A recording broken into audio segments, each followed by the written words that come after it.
नमस्कार। कभी सोचा है कि भारत की पुलिस व्यवस्था को चलाने वाला कानून कितना पुराना हो सकता है? शायद इतना कि उसकी जड़ें अंग्रेजी हुकूमत तक जाती हैं। ये कहानी एक ऐसी विरासत की है जो आज भी हमारे साथ चल रही है। ये साल 1861 ये सिर्फ एक तारीख नहीं है, बल्कि उस नींव का पत्थर है जिस पर आज भी भारत की पुलिसिंग का एक बड़ा हिस्सा टिका हुआ है। जी हाँ, 1861 में बना था इंडियन पुलिस एक्ट। और सबसे हैरान करने वाली बात तो ये है कि आजादी के इतने साल बाद भी हमारी पुलिस व्यवस्था का ढांचा काफी हद तक इसी कानून पर काम कर रहा है। तो आखिर ये कानून बना क्यों? इसकी क्या जरूरत आन पड़ी थी? इसका जवाब हमें इतिहास के एक बहुत ही तूफानी दौर में मिलता है। ये कानून कोई शांत माहौल में नहीं बना था, नहीं, इसे गढ़ा गया था 1857 के विद्रोह की आग में।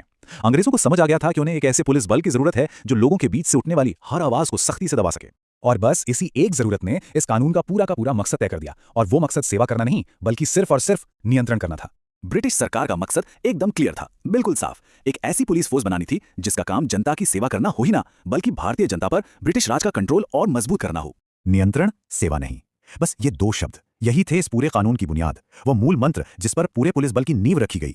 तो इस एक्ट के तहत हुआ क्या? हुआ ये कि पुलिस को सीधे सरकार के कंट्रोल में रख दिया गया और जिले के एसपी को बेहिसाब ताकत दे दी गई। उनका काम जनता का दोस्त बनना नहीं, बल्कि हुकूमत के लिए ऑर्डर बनाए रखना था। इसलिए तो इसे एक सर्विस नहीं, एक फोर्स के तौर पर बनाया गया था। खैर, ये तो गुजरे हुए कल की बात थी। असली सवाल तो ये है कि 150 साल से भी ज्यादा पुराना ये कानून आज के भारत में क्या कर रहा है।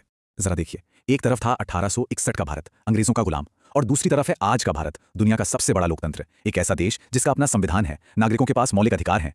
मतलब जिस दुनिया के लिए ये कानून बना था वो दुनिया तो अब है ही नहीं।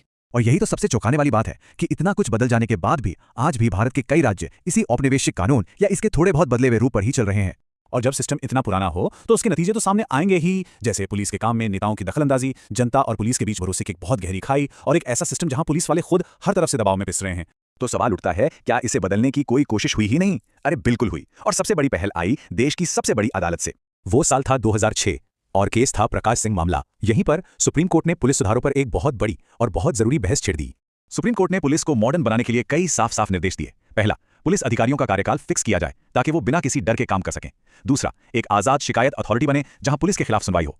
और सबसे जरूरी, पुलिस को राजनीतिक दबाव से आजाद किया जाए। तो देखिए, बात सिर्फ कानूनों की नहीं है, बात इससे कहीं ज्यादा गहरी है।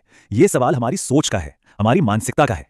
हम सबको ये सोचने की जरूरत है, क्या आज भी हमारी पुलिसिंग उसी पुरानी औपनिवेशिक सोच से चल रही है, या फिर हम सच में एक ऐसी पुलिस चाहते हैं जो जनता के लिए हो, जिसका सेंटर जनता हो। क्योंकि एक बात तो साफ है, सुधार सिर्फ कानून बदलने से नहीं आता। असली बदलाव तो तब होगा जब ये बात समझी जाएगी कि व्यवस्था को बदलने के लिए सिर्फ वर्दी नहीं, बल्कि सोच बदलनी होगी।